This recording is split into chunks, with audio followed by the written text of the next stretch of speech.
think it's important for people not from Michigan who might be watching this to understand really how extreme this emergency manager law is.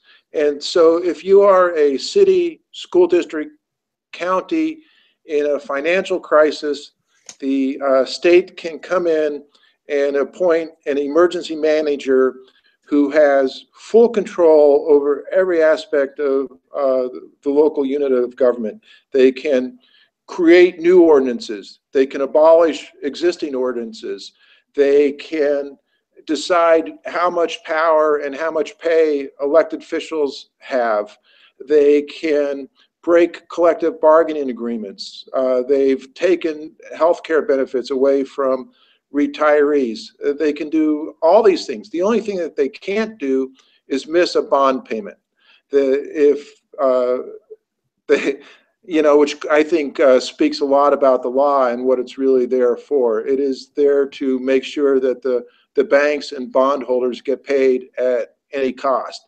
And in Flint, one of the costs was switching to the Flint River as a water source while this Karagandhi pipeline is being built, which will bring fresh water from Lake Huron to Genesee County, where Flint is located.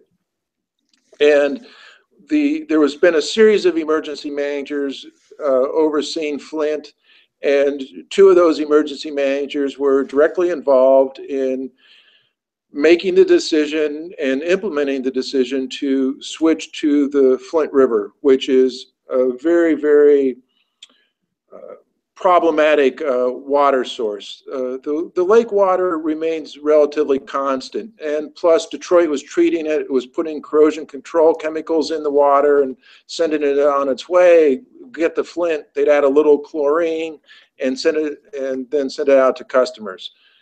The city was totally unprepared for the complications involved with treating the river water, the quality of which and the nature of which changes depending on the time of year, how much rain there is in the spring when there's snow melt and salt from the roads get into it. So it's constantly changing, and it is a constant challenge to treat properly. And Flint was just not up to that challenge. And as a result, the water has been a problem ever since they switched over to the river in April of 2014. First, there was problems with the E. coli because they weren't properly treating for bacteria. Their response was to up the amount of chlorine being used. But when they upped the chlorine, they increased the amount of carcinogenic byproduct of chlorine called total trihalomethanes, which cause cancer. And for almost as long as 9 months, that was an issue, but the city and state, because they were not legally required to notify citizens until they were out of compliance for 3 quarters, didn't tell people what was going on. So they were being exposed to this carcinogens and not told about it.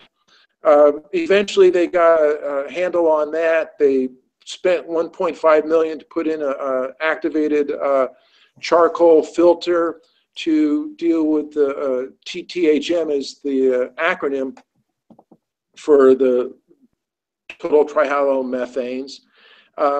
So then they got that under control, and they're back to saying, oh, the water's safe, the water's safe, all the time ignoring what the state knew was a growing problem with lead, because the Flint River is at least 5 times more corrosive than Detroit's water.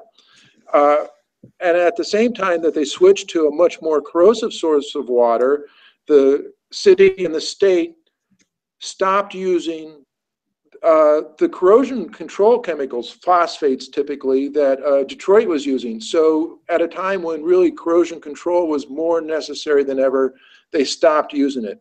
And the consequence of that was that they just started really tearing up the pipes, and lead began leaching into the water as the phosphates create a kind of what they call a biofilm, which coats the pipes and prevents the lead or copper from leaching into the water.